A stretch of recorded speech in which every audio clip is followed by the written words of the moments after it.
বাড়ির প্রতিটি কোণ, প্রতিটি দেয়াল, এমনকি বাথরুমও সোনায় মোড়ানো। পুরো প্রাসাদটি যেন ঝলমল করছে 24 ক্যারেট সোনার আলোতে। শুনতে অবিশ্বাস্য লাগলেও এমনই একটি প্রাসাদ গড়ে তুলেছেন ভিয়েতনামের ইয়েন থানের ব্যবসায়ী নুগুয়েন ভিন থুয়ান।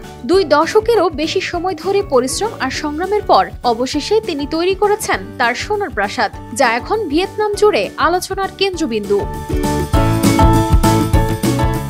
ভিয়েতনামের ইয়েন থানের ছোট্ট শহরে তার প্রাসাদ যেন এক অভূতপূর্ব স্বপ্নের বাস্তবায়ন। 46 বছর বয়সী নুগুয়েন ভিন থুয়ান একজন ব্যবসায়ী, যিনি দীর্ঘ 20 বছরেরও বেশি সময় ধরে পুরনো ধাতব জিনিসপত্র সংগ্রহ ও অর্থ সঞ্চয় করেন। অবশেষে তৈরি করেন এই অসাধারণ সোনায় মোড়ানো রাজকীয় প্রাসাদ।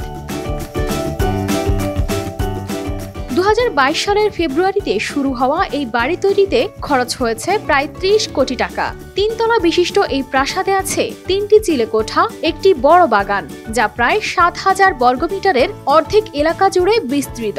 নুগুয়েন ভবিষ্যতে তার স্ত্রী ও 4 সন্তানকে নিয়ে এই প্রাসাদে থাকার পরিকল্পনা করছেন।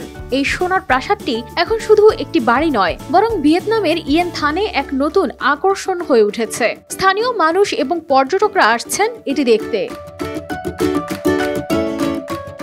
ঝলমলে সোনার আভায় এই অনন্য নির্মাণ দেখে মুগ্ধ হচ্ছেন অনেকেই। একজন দর্শক হুয়াং লান বলেন, বাড়িটির সামনে রয়েছে বড় একটি উঠান, আর পুরো বাড়িটি সোনায় মোড়ানো, যা খুবই বিলাসবহুল। অন্য একজন অতিথি জানান, অনলাইনে প্রাসাদের ভিডিও দেখে তিনি যেভাবে মুগ্ধ হয়েছিলেন, বাস্তবে তার চেয়েও বেশি অভিভূত হয়েছেন বাড়িটির নকশা ও পরিবেশ দেখে।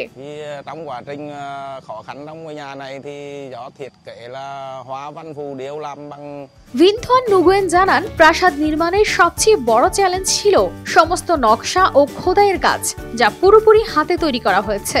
এতে অনেক সময় ও শ্রম লেগেছে। এছাড়াও খারাপ আবহাওয়ার কারণে নির্মাণের সময় আরো বেড়ে যায়। তবুও থুয়ান নির্দিষ্ট লক্ষ্যে স্থির থেকে এই প্রকল্পটি সম্পন্ন করেছেন। এই সোনার প্রাসাদটি শুধু নুগুয়েন ভিন থুয়ানের স্বপ্নের প্রতিফলন নয়, এটি এক অনুপ্রেরণার উৎস।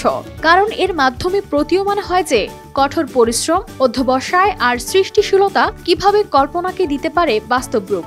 এই প্রাসাদ যেন জীবনের সেই বার্তাই দিচ্ছে, স্বপ্ন বড় করো, কারণ স্বপ্নই বাস্তবতা গড়ার প্রথম ধাপ। কানিস ফাতেমা শিমু, RTV।